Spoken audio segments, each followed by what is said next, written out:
Olá, querido amigo, querida amiga aqui do canal. Seja muito bem-vindo para mais um estudo da Escola Sabatina, mais um estudo idealizado para um tema específico. E nesse trimestre, ou seja, em 3 meses, iremos estudar estas lições que têm como base administradores fiéis à espera do Mestre. Ou seja, mordomos de Deus à sua espera. Bem, estamos na lição de número 5, que tem como título Lidar com a dívida.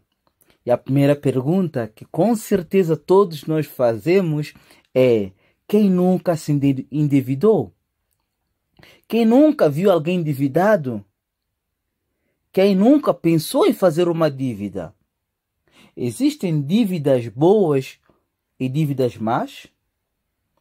Bem, vamos pegar a nossa Bíblia, o nosso manual de instrução, assim como todos os eletrodomésticos que hoje existem, trazem um manual de instrução do seu Criador, assim também nós cremos que somos criaturas de Deus e também trazemos, ou seja, Deus, ao pensar em fazer ser humano, também colocou meios para que ele pudesse chegar a meditar nas orientações, nas reivindicações do seu Criador. Estamos a estudar agora nas questões financeiras, como gerir as nossas questões financeiras, como gerir o seu dinheiro e não só o seu tempo, entre todas as outras coisas, todos os talentos e dons que Deus colocou nas suas mãos. Bem, o nosso estudo de hoje está baseado no capítulo 22 de Provérbios, o nome já diz tudo, Provérbios, capítulo 22, no verso 7. Olha o que o texto nos diz aqui, mas que texto surpreendente. Veja só, o rico domina sobre os pobres, e o que toma emprestado é servo do que empresta. Mas o que é isso? Tratando de um texto que vem no livro de Provérbios, nós precisamos com muita atenção compreender esse texto, aceitar o literalismo do texto, ir ao fundo através do Espírito Santo. Por isso nós começamos o nosso estudo sempre com uma oração, embora que nós não fazemos diretamente aqui no canal, mas fazemos sempre uma oração pedindo a orientação de Deus para estudarmos a sua palavra, porque não é nossa. Querido, uma definição de dívida é viver hoje com o que se espera ganhar no futuro. Atualmente, a dívida parece ser um modo de vida, mas não deveria ser a norma para os cristãos. A Bíblia encoraja o endividamento. Você ouviu bem?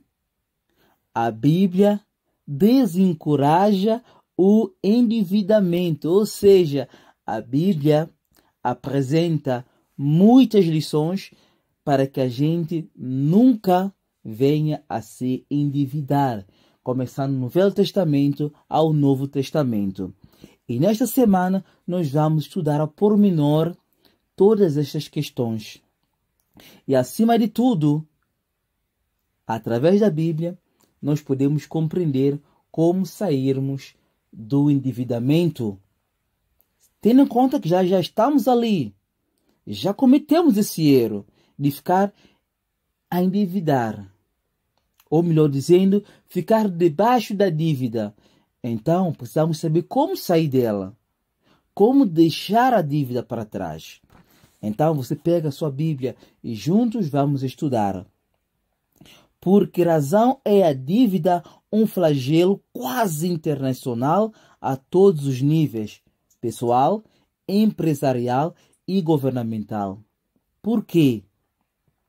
Você já deve estar perguntando, mas a dívida, qual problema tem? Se tem uma necessidade, por que não recorrer a um familiar, um amigo, e pedir emprestado até que eu possa devolver novamente e resolver assim a situação? Qual é o problema?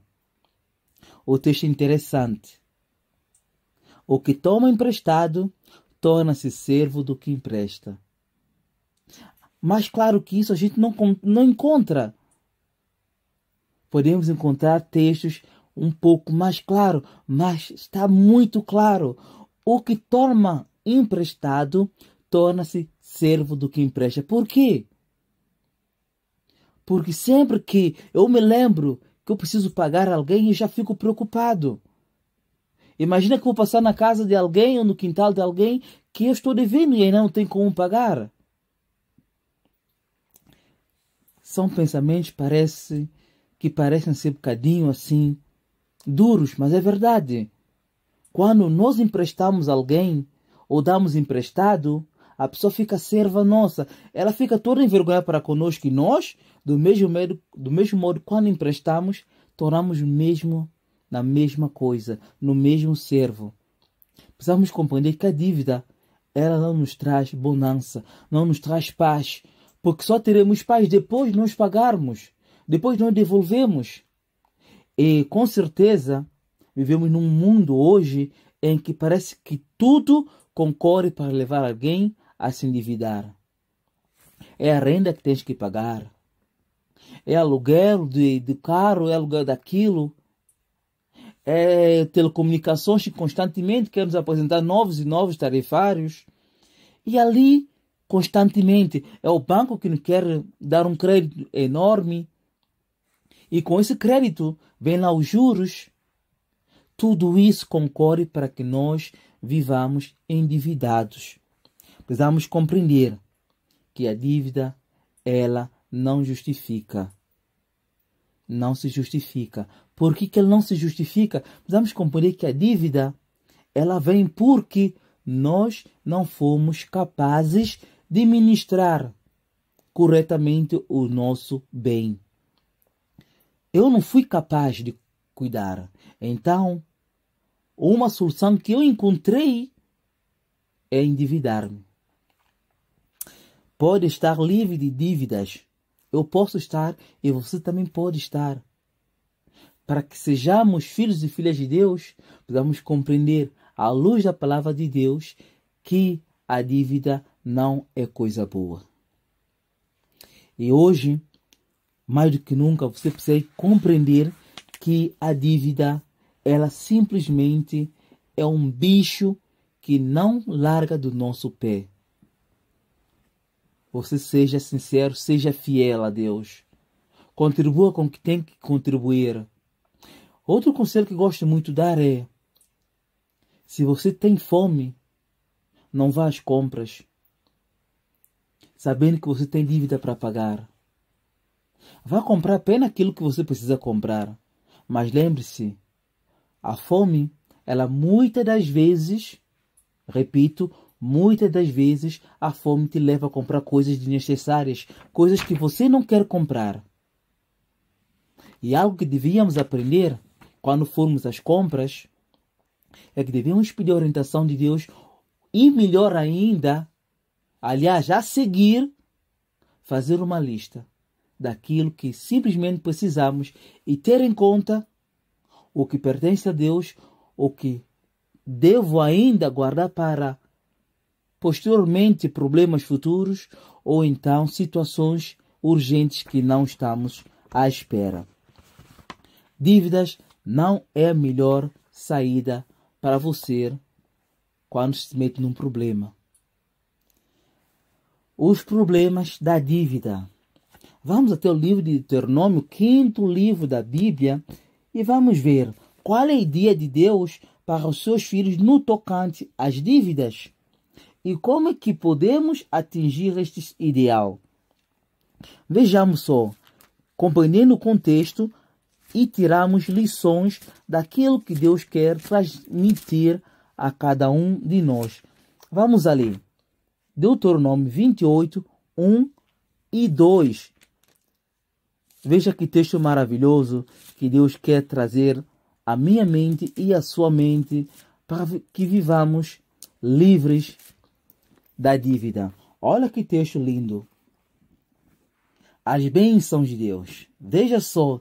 E será que se ouvires a voz do Senhor teu Deus, tendo cuidado de guardar todos os seus mandamentos que hoje eu te ordeno, o Senhor teu Deus te exaltará sobre todas as nações da terra, e todas estas bênçãos virão sobre ti e te alcançarão, quando ouvires a voz do Senhor teu Deus. Que exemplo magnífico!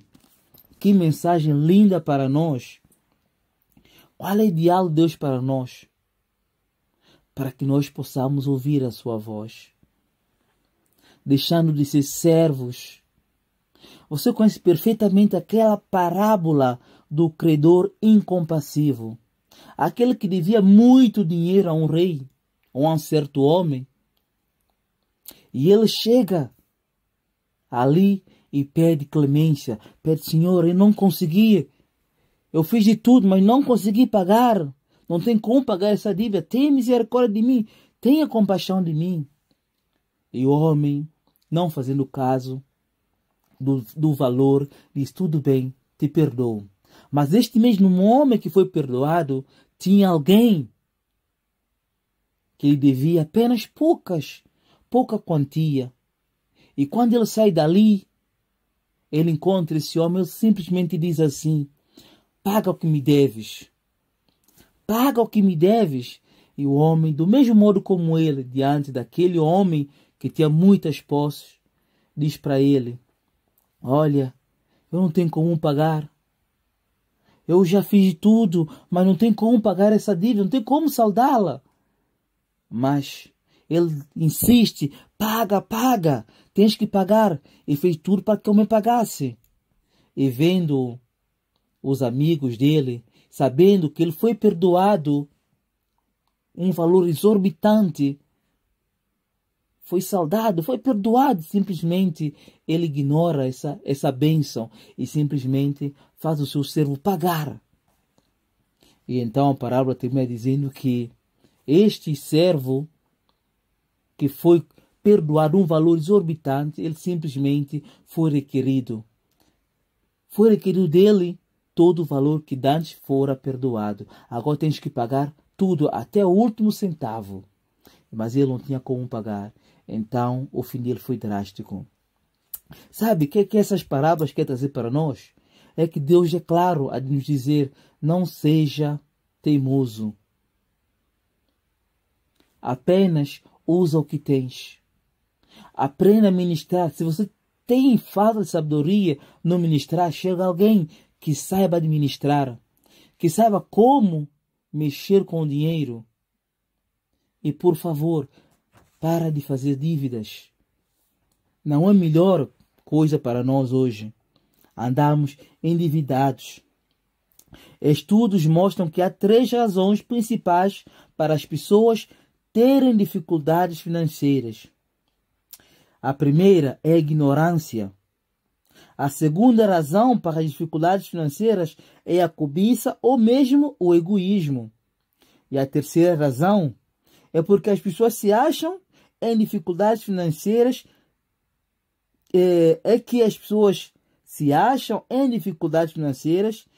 é que elas têm a ver com infortúnio pessoal.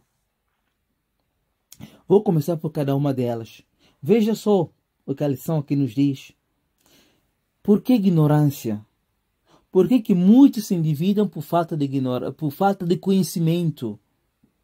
Por ser ignorante, muitas pessoas, mesmo as que têm formação superior, são financeiramente iletradas, não sabem, ou seja, nunca foram instruídas nas questões financeiras.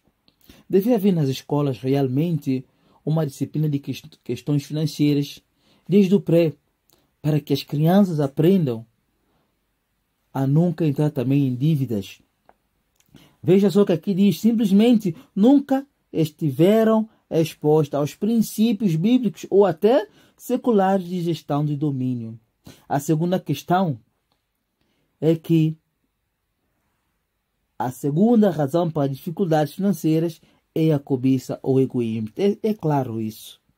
Em resposta à publicidade e o desejo pessoal, As pessoas simplesmente vivem para além dos seus meios.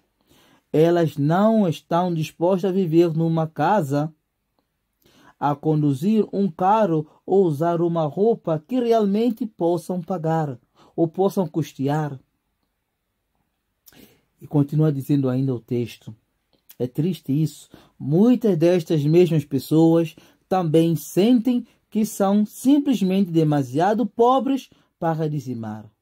Em consequência, vivem a sua vida sem as prometidas sabedoria e bênção de Deus.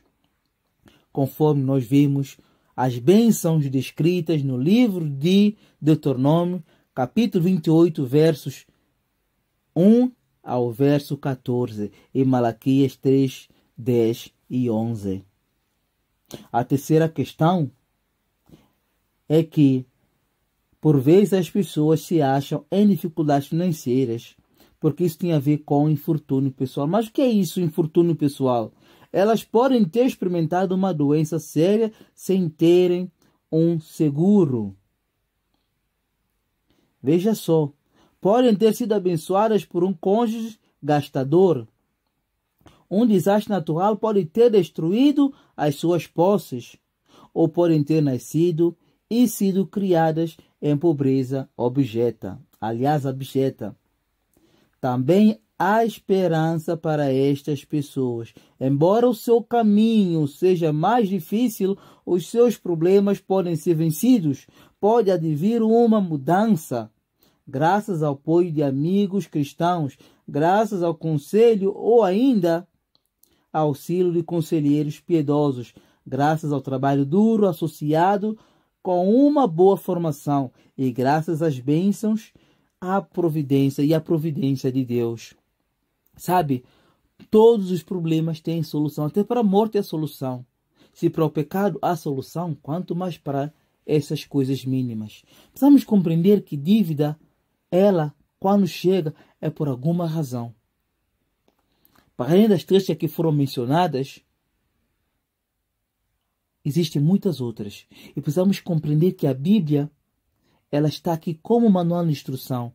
E se precisamos de mais sabedoria, peçamos a Deus. E Ele vai nos dirigir com certeza a pessoas com muito mais capacidade do que nós para poder sermos ajudados nessas questões financeiras. Olha o que o apóstolo Paulo nos diz em primeira carta de Timóteo, capítulo 6, versos 6 a 9. Conselho para nós, conselho para mim e ti. Abra sua Bíblia em primeira carta de Timóteo, capítulo 6, versos 6 a 9. Olha que texto maravilhoso.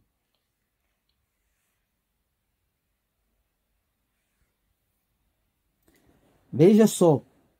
Mas é grande ganho e piedade com contentamento, porque nada trouxemos para este mundo e manifesto é que nada podemos levar dele. Tendo, porém, sustento e com que nos cobrimos, estejamos com isso contentes. Mas os que querem ser ricos caem em tentação e em laço e em muitas concupiscências loucas e nocivas, que submergem as homens na perdição e ruína. Sabem, queridos, o problema não é ser rico, o problema não é querer ser rico, o problema é a forma como que nós procuramos ser ricos, a forma como nós ministramos o que nós temos em nossas mãos. Apóstolo Paulo diz que mais vale o pouco com contentamento do que viver a flor da pele de ser rico. Seguindo conselhos piedosos, isso nos levará às maiores bênçãos, viver na paz acima de tudo. Veja o que o livro de Mateus, capítulo 6, verso 24 nos diz. Pega na sua Bíblia. O problema da dívida, muitas das vezes, é nós sermos ignorantes e não vamos atrás do conhecimento, atrás do saber. Olha o que o texto nos diz aqui. Ninguém pode servir a dois senhores, porque há de odiar um e amar o outro, ou se dedicar a um e desprezar o outro. Não podemos servir a Deus e a Mamon, ou as riquezas dessa terra. Vejamos, queridos, o amor ao dinheiro, conforme 1 Timóteo capítulo 6, verso 10, é a raiz de todos os males. Todos os males. E todos quanto com cobiça e egoísmo procuram enriquecer-se, para isso vão viver miseravelmente. E o apóstolo Paulo, eles nos mostram que mais vale pouco com contentamento. Você precisa compreender que esses conselhos não são para te deixar pobre. Pelo contrário, olhamos para a Bíblia e encontramos que o seu povo era um povo rico, era um povo cheio de riquezas, mas também tinha pobres a seus lados, para que eles pudessem apoiar, para que seus corações fossem devotados aos pobres, para que no dentro do coração deles poderia haver o amor de Deus e o seu temor. Olha que texto nos é dito aqui em 1 de João, capítulo 2, verso 15. 1 de João, capítulo 2, verso 15. Olha que o apóstolo nos adverte aqui, queridos. Olha que texto lindo. Não ameis o mundo, nem no que o mundo há. Se alguém ama o mundo, o amor do Pai não está nele. Por quê? Porque tudo que há no mundo vai passar, querido. A sua riqueza, o seu grande carro, seja lá o que for. Mas o problema não está nisso, o problema está no coração. O problema está no que vai dentro do seu coração, queridos. Você pode servir a Deus tendo o melhor carro. Você pode servir a Deus sendo milionário, bilionário. Mas desde que seu coração não está nestas coisas. Eu queria contar uma experiência para ti que houve num casamento. Ainda me recordo dela como se fosse hoje, embora não todos os pormenores.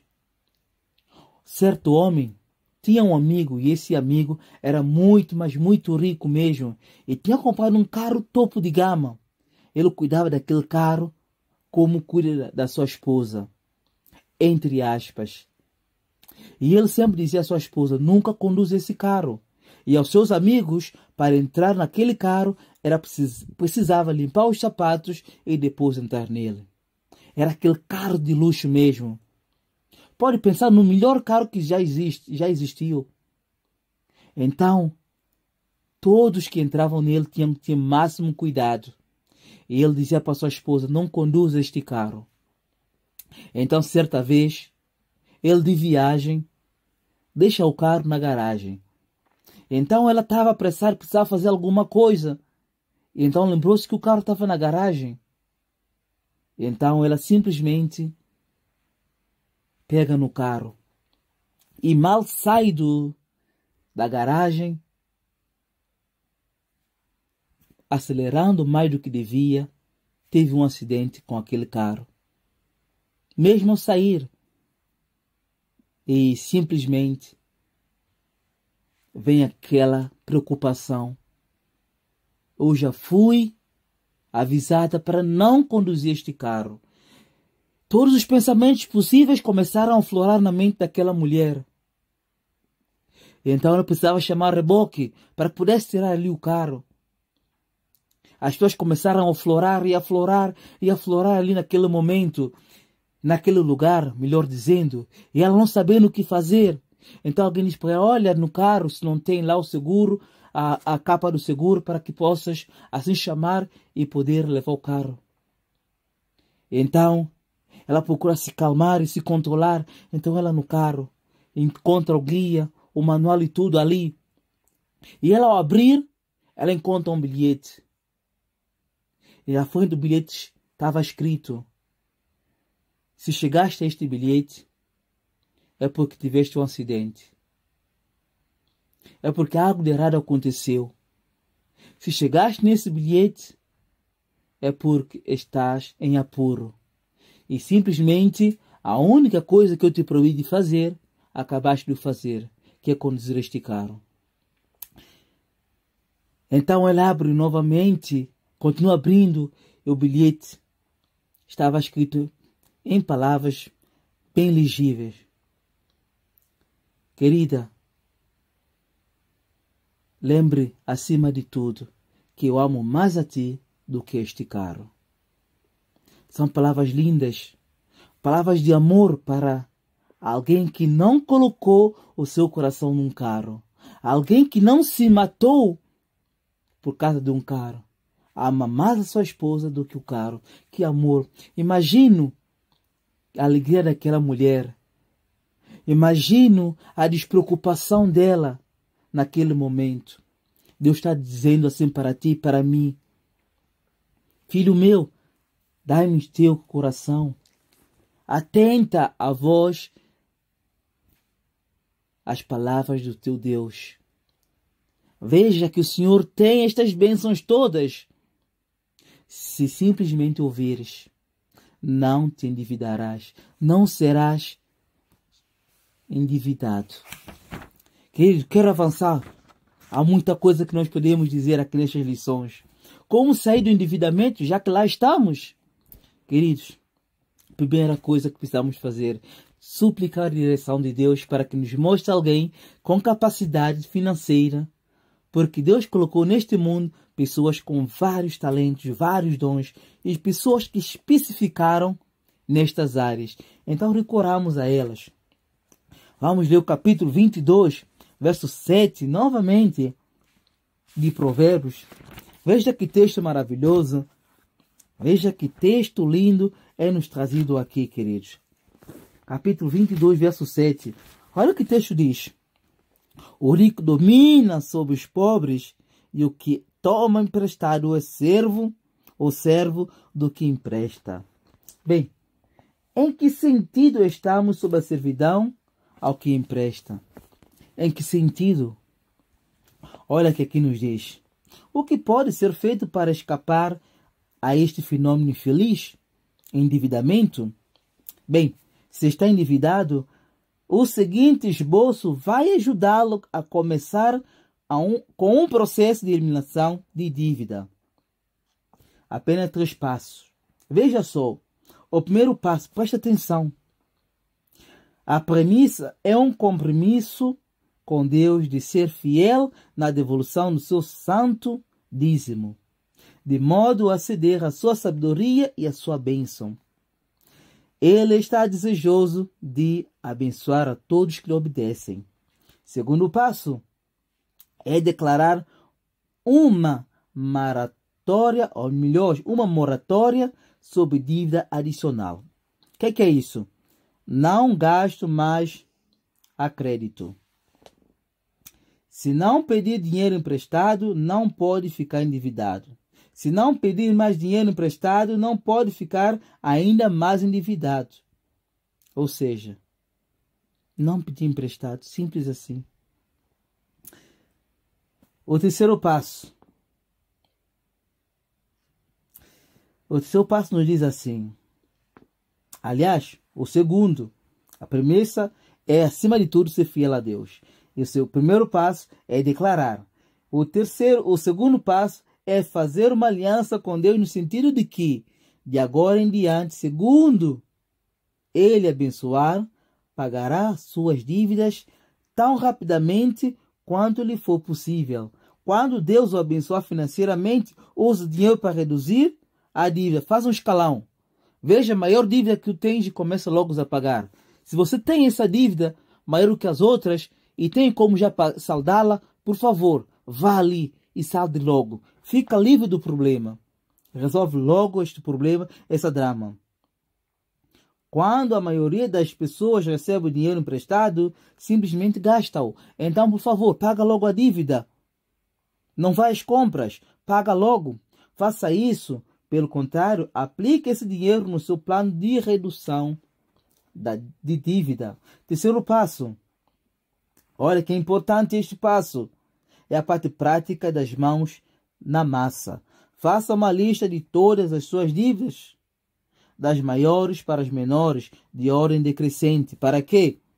Para a maior parte das famílias, o crédito de casa está no topo da lista e um cartão de crédito ou uma dívida pessoal está no fundo. Comece pelo menos para fazer mensalmente o pagamento mínimo devido em cada uma das suas dívidas. Você compreendeu? Seja detalhista. Procura saber o que você está devendo e vá atrás para que você elimine toda essa dívida. Viva em paz contigo mesmo. Ser fiador e esquemas para se enriquecer. Esse é um tema bastante importante e bastante polêmico hoje. Ser fiador é um problema grave. Muitas das vezes, pessoas nos recorrem para sermos o fiador delas. Podemos ser fiador? Bem, a Bíblia é muito clara ao mostrar que Deus não quer que os seus filhos fiquem responsáveis pelas obrigações de dívida de outras pessoas. E neste livro de Provérbios, o Senhor avisou-nos contra sermos fiadores, isto é, ser garantia de outra pessoa. Não podemos fazer isso. Está simples, está claro, não meta nisso.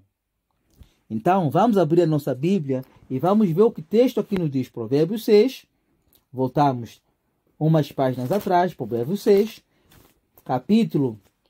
versos 1 a 5. Olha o que o texto nos diz aqui. Está com tua lição? Está com tua Bíblia? Vamos. Filho meu, veja só.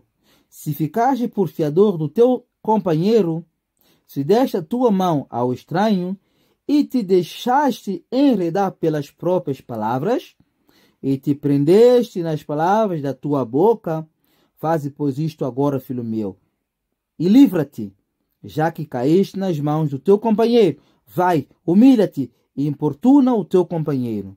Não des sono aos teus olhos, nem deixes adormecer as tuas pálpebras. Livra-te como a gazela da mão do caçador e como a ave da mão do passarinheiro. Livra-te, vai e livra-te. Como vais fazer isso? Peça desorientação. Vai atrás. Não fique fiador de ninguém. Capítulo 17, verso 18. O homem falto de entendimento compromete-se, ficando como fiador na presença do seu amigo.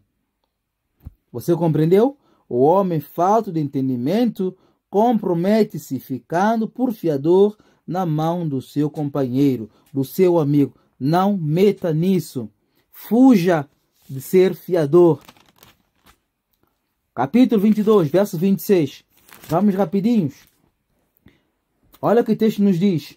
Não esteja entre os que se comprometem e entre os que ficam por fiadores de dívidas. A Bíblia está clara, muito clara. Não meta nisso. Fique fora. Essa é a palavra de Deus. Se você quiser viver na paz de tranquilidade, não dormindo, pensando o que vai fazer o outro, o que deixa de fazer, porque ficaste por fiador, então não seja fiador. Ponto final. E depois não diz, porque fui meter nisso. Porque fui meter nisso. Deus de antemão já nos alertou. Agora, muitas vezes queremos enriquecer, esquemas para enriquecimentos. Bem, queridos, não precisamos também. Peçamos sabedoria. Peçamos Deus para que nos ajude a não nos meter em problemas. Bem, os esquemas de enriquecimento rápido são uma armadilha financeira. É quase garantido que elas levarão à ruína financeira àqueles que são apanhados neles. Quando parece bom demais para ser verdade, certamente é. Muitas pessoas são prejudicadas emocionalmente e financeiramente. Uma tragédia adicional nestes planos desonestos é que, em muitos casos, os indivíduos têm inicialmente de pedir dinheiro emprestado para se envolverem neles. Muitas vidas e muitas famílias têm sido arruinadas por esquemas de enriquecimento rápido que acabam por enriquecer apenas os vigaristas que os concebem às custas daquelas que caem na sua armadilha. Quando um amigo ou mesmo um ente querido tentar atraí-lo para um destes esquemas, corra, não ande, corra o mais rápido que puder. Vejamos o que Provérbios 28, verso 20 nos diz. 28, 20. Diz assim: o homem fiel será coberto de bênçãos, mas o que se apressa a enriquecer não ficará impune. Outro texto bastante importante que nós já lemos, que está lá em 1 Timóteo, capítulo 6, e o verso, ou melhor dizendo, versos 9 e 10. Ouça o testemunho, ouça que Deus quer te dizer, querido amigo. Você que chegou até aqui nesta lição, você que chegou aqui até neste momento, ouça com atenção. 6, versos 9 e 10 de 1 Timóteo.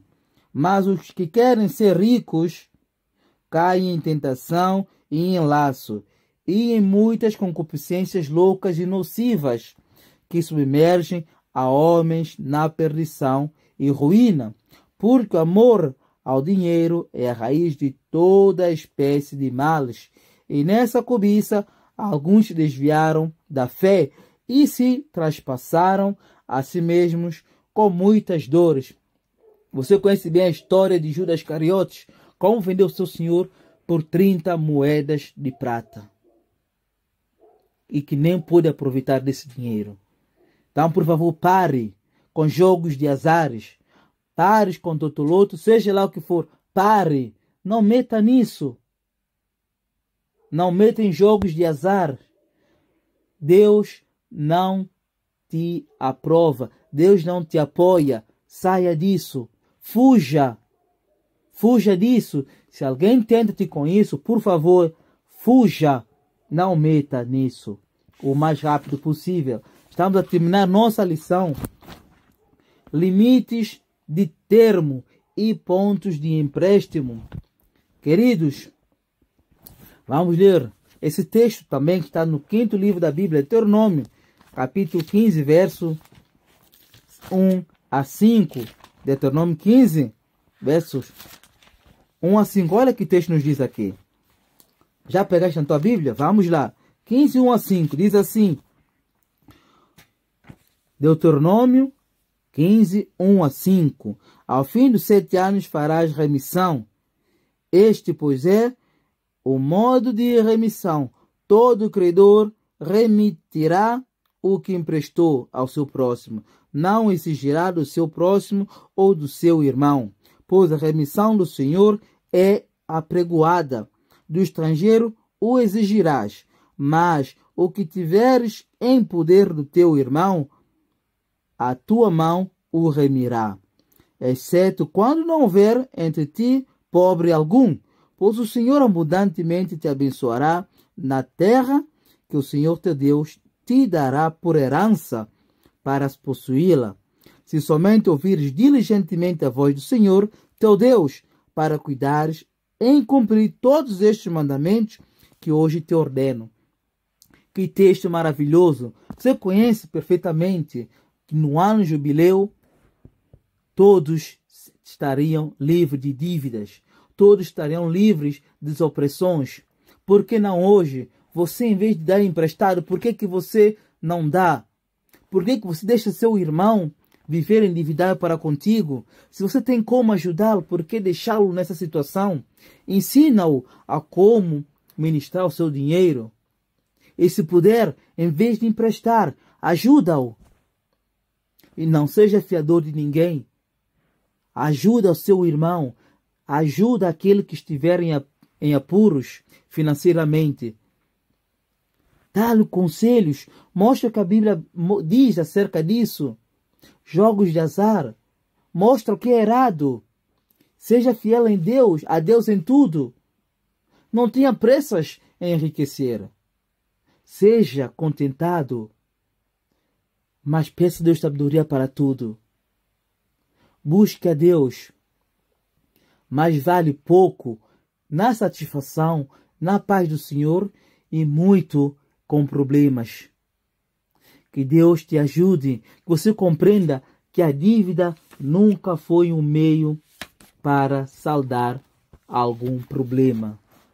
Não ouça ninguém que te diz que a dívida pode ser uma coisa boa. Não aceita créditos que você não possa pagar mais tarde. Vá até a pessoa que fez esse empréstimo a ti, lute com ela, diz: olha, não consigo pagar, por favor, me liberta disso. Quer seja banco, quer seja em outros lugares. Vá, se liberte. Que Deus te abençoe, que Ele te ajude a compreender esses assuntos e que você saia ileso desses problemas. Amém?